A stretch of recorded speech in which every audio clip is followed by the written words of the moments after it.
4 जुलाई की रात अमेरिका पूरा आसमान पटाखों से रोशन कर रहा था। लेकिन एक जंगल में रोशनी नहीं, सिर्फ अंधेरा और चीखें थीं। और उस अंधेरे के बीच एक 16 साल का लड़का था। मैं आपको उसी रात में ले चलने वाला हूँ जब उसने उसे पहली बार देखा था। ये बात 4 जुलाई की है, जिस दिन अमेरिका का इंडिपेंडेंस डे होता है। ये चार्ली के साथ तब हुआ जब वो मात्र 16 साल का था। सैटरडे की रात थी और चार्ली अपने फैमिली के साथ पटाखों की आतिशबाजी देखने के लिए एक बड़े से मैदान में जा रहा था। वहाँ पर इंडिपेंडेंस डे सेलिब्रेट होने वाला था। वो मैदान 4 जुलाई की शाम का नज़ारा देखने के लिए बहुत ज़्यादा फेमस था।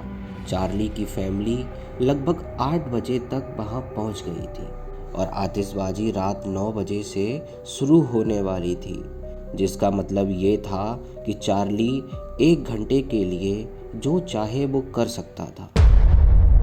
वहाँ मैदान में चार्ली के परिवार के अलावा 4000 लोग और भी थे, जो अपने साथ कंबल, खाने का सामान और भी दूसरी चीज़ें लेकर आए थे।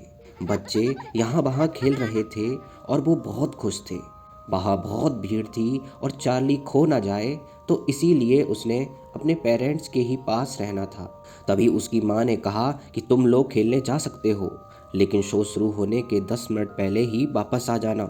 चार्ली की बहन उस समय सिर्फ 8 साल की थी, तो इसीलिए चार्ली को उसका पूरी तरह से ध्यान रखना था।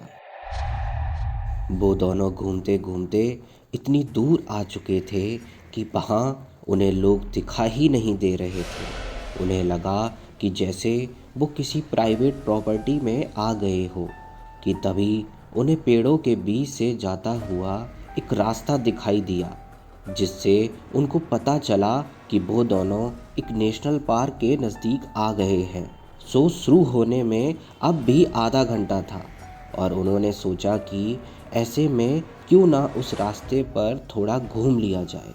वहाँ पर बहुत अंधेरा था और चार्ली अपने फ़ोन की फ्लैश लाइट चलाकर चल रहा था कि कुछ देर बाद उसने अपनी बहन से बोला कि शो शुरू होने में अब सिर्फ 10 मिनट ही रह गए हैं और हम दोनों को अब वापस चलना चाहिए। लेकिन तभी ही उन दोनों ने वहाँ पेड़ों के बीच कुछ हिलते हुए देखा। वो अंधेरे में साफ साफ तो कुछ नहीं देख पा रहे थे, लेकिन उन्हें ऐसा लग रहा था जैसे कोई उन्हें वहाँ खड़ा होकर देख रहा हो। वो दोनों वहाँ से लौटकर वापस जाने लगे, लेकिन उन्हें लगा कि जैसे कोई उनका पीछा कर रहा हो। वो दोनों उसके चलने की आवाज़ साफ साफ सुन पा रहे थे और ऐसा लग रहा था कि जैसे वो उनके नज़दीक आ रहा हो। उन्होंने पीछे मुड़कर नहीं देखा, लेकिन तभी उसकी बहन अचानक से रुक गई। उसे ऐसा लगा जैसे किसी ने उसका पैर पकड़ लिया हो। चार्ली ने जब पीछे मुड़कर देखा तो उसे देखकर उसके होश उड़ गए और वो अंदर से काँप उठा। वहाँ पर सिर्फ एक हाथ था जिसने उसकी बहन का पैर पकड़ रखा था। जब चार्ली ने अपनी फ्लैश लाइट से और पीछे देखा तो उसने पाया कि किसी लड़की के शरीर के टुकड़े धीरे धीरे रेंगकर उसकी तरफ आ रहे थे। जब चार्ली ने ऊपर देखा तो उस लड़की का सर पेड़ से लटका हुआ था, जिसे देखकर वो चीख उठा। उसने अपनी बहन का हाथ पकड़ा और जल्दी से उसे लेकर वहाँ से भागने लगा। वो वापस अपने पेरेंट्स के पास आ गए और तभी आतिशबाजी भी शुरू हो गई थी और वो दोनों चुपचाप वहाँ बैठ गए। उन्होंने अपने पेरेंट्स से कुछ नहीं कहा, लेकिन अगले ही दिन चार्ली ने जो देखा वो उसने अपने पापा को बताया। उसके पापा ने पुलिस को फ़ोन किया तो उन्होंने उस जगह के बारे में पुलिस को बताया। एक हफ्ते बाद पुलिस ने बताया कि किसी आदमी को लगा कि उसकी गर्लफ्रेंड का किसी के साथ अफेयर चल रहा था। इसीलिए जब वो सो रही थी तब वो उसके घर गया और उसने उसे मार डाला।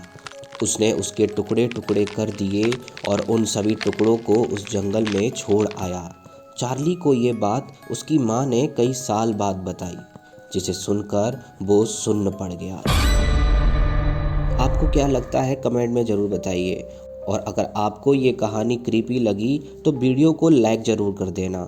और अगर आप ऐसी रियल हॉरर स्टोरी रेगुलर सुनना चाहते हो तो सब्सक्राइब कर दो द ब्रूटल टॉक्स को, क्योंकि नेक्स्ट वीडियो में हम फिर मिलेंगे एक और रियल हॉरर स्टोरी के साथ, जहां शायद आपकी सांसें और तेज हो जाएं।